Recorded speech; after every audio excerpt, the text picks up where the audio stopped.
자, 이 시간에는 이제 분열왕국 시대 선지자 중에 이제 네 번째가 되겠네요. 지난 시간에는 뭐였죠?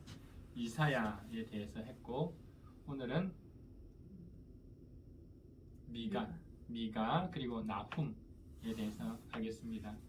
자, 그럼 미가 하면 우리가 제일 먼저 생각해야 될 게 뭐냐면 미가가 활동했던 시대, 즉 어느 왕 시대에 활동했는 건데, 미가의 방문번은 A-7번. 그리고 미가가 활동했던 시대는 남유다. 어떤 왕, 어느 왕 시대죠? 11요담, 12아스, 13 히스기야, 이 시대에 활동했죠.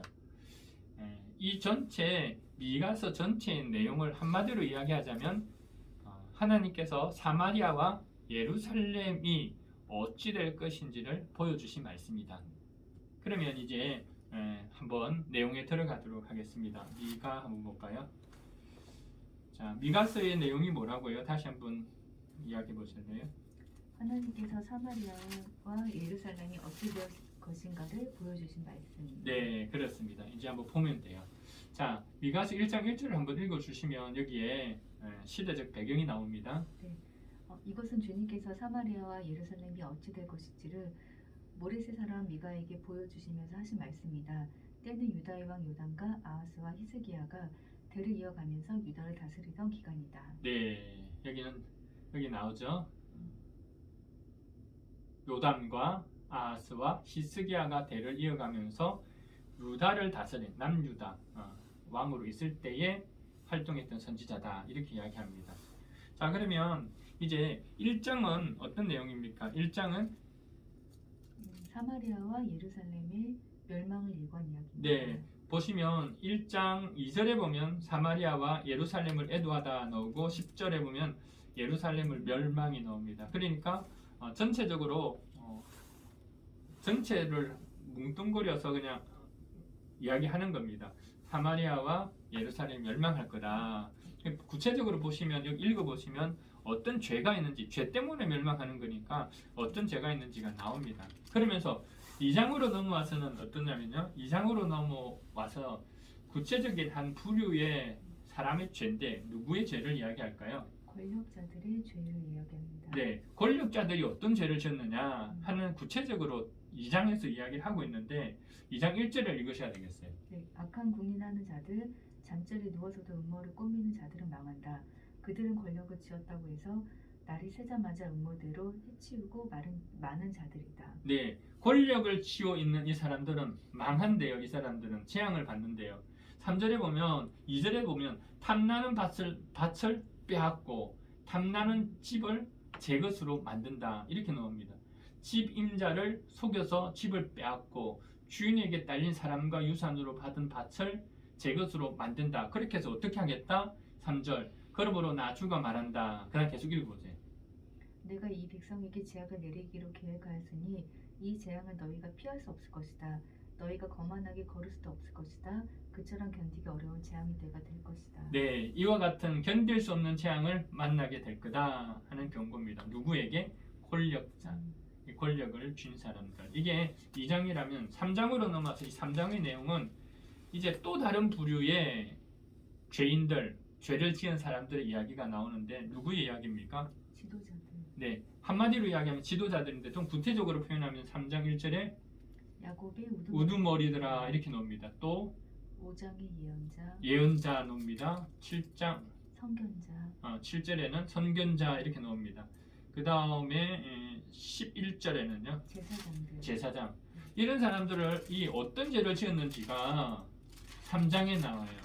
그들의 죄가 3장에 나오고, 그리고 그들은 죄로 인해서 어떻게 된다? 망한다는 이야기입니다. 이게 3장입니다. 근데 4장으로 넘어와서는 이제는 우리 그날이 오면은 두 가지로 생각할 수 있죠.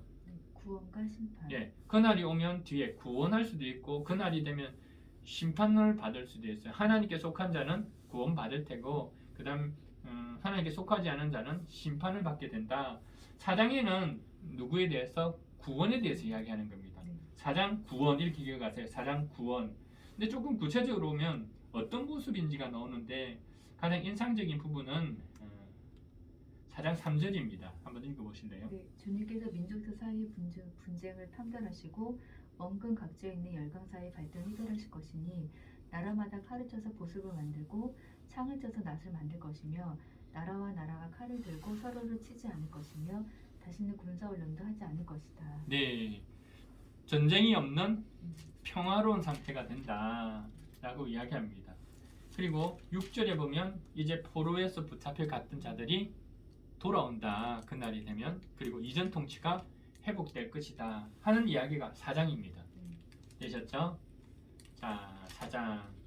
5장은 똑같이 주님의 날이에요.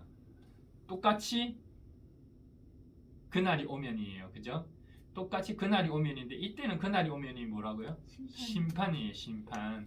5장을 보시면 심판을 이야기하는데 5장 10절 한번 읽어볼래요? 나 주가 선언한다. 그날이 오면 너희가 가진 군마를 없애버리고 말이 끄는 병거를 부숴버리겠다. 네, 그날에 심판하겠다라고 이야기합니다. 네, 그 구체적인 모습이 15절입니다. 한번 읽어보세요. 네, 나에게 복종하지 않은 모든 민족에게 화가 나는 대로 분노를 참지 않고 보복하겠다. 네, 이제 보복하겠다 이렇게 이야기합니다. 자, 그날이 오면 자, 그리고 나서 6장에는 우리가 잘 아는 말씀인데 미가스가 하나님께 이렇게 묻습니다. 내가 주님 앞에 나아갈 때에 높으신 하나님께 예배를 드릴 때 무엇을 가지고 어떻게 가야 됩니까? 라고 질문할 때에 뭐라고 대답했나요? 8절에 오로지 공의를 실천하며 인자를 사랑하며 겸손히 내 하나님과 함께 행하는 것이 아니냐. 9절에 너희는 매를 순위 받고 그것을 정한 나에게 순종하여라. 네, 이 두 가지를 이야기할 수 있겠죠. 하나님께 나아갈 때는 공의를 실천하고 인자를 사랑하고 겸손히 하나님과 함께 행하라. 두 번째로는요, 순종하라. 근데 순종하는 건데 이건 내가 기대했던 것의 순종이 아니에요. 내가 원치 않는 부분이죠. 원치 않는 부분이라는 것은 매를 맞으라는 거죠. 그리고 포로로 붙잡혀 갈 것이라는 겁니다. 이것까지도 순종하라는 겁니다. 자, 순종이 필요하다라는 이야기를 하고 그 다음 마지막 이제 7장으로 넘어와서는 뭘 이야기하면 절망이다 이렇게 나오죠. 절망인데 하지만 마지막에 7장도 소망으로 끝이 나죠. 자, 7장 마지막 부분 7장은 어떤 이야기인가요? 7장 마지막은 회복에 대한 얘기입니다. 네, 주님께서 원수에게서 구원해 주시겠다는 말입니다. 그게 8절부터 나오는 이야기인데 원수에게서 구원해 주겠다, 그리고 회복시켜 주겠다 하는 말씀으로 미가서는 끝이 납니다. 이게 미가서입니다. 아시겠죠? 네. 미가서. 자, 미가서는 이렇게 이해하시면 되겠고 나훔의 박넘버는 A9-8이 되겠네요. 8인데 시대적 배경은 어느 왕 때 남유다 14번째 므낫세죠. 므낫세가 좀 제일 악한 왕이었는데 므낫세 왕 시대 때에 활동했던 선지자가 나훔이다 했는데 우리가 나훔을 이야기할 때에 제일 첫 번째 우리 선지서를 이야기할 때 그런 이야기를 했습니다. 이방인들에 대해서 심판을 예고했던 책이 3권 있다 그랬어요. 뭔가요? 오바다, A9-1 오바다, A9-3 요나, A9-3 요나, A9-8 나훔. A9-8 나훔. 그러면 A9-1 오바다는 누구에 대한 심판을 예고했어요? 에돔 나라에 대해서. 그 다음에 요나는요? 아수르의 수도 니누에 대해서. 그 다음에 이 나훔은요? 아수르의 멸망을 예고. 예, 똑같아요. 네. 아수르 수도 니누의 멸망을 예고한 것이 나훔이다. 여기까지 하면 되겠어요. 그럼 나훔서를 보세요. 자, 이건 먼저 앞에 이야기해 주시는 이야기를 정리하는 걸 머리에 두고 그 다음에 이제 성경을 보는 거예요. 큰 맥락을 갖고. 자, 나훔서를 보세요. 자, 나훔서의 1장에 보면 하나님께서 니누에 대한 분노가 있죠. 분노의 원인이 나올 겁니다. 분노에 대한 부분이 나옵니다. 자, 2장으로 넘어왔습니다. 총 3장까지 있는데 2장은요?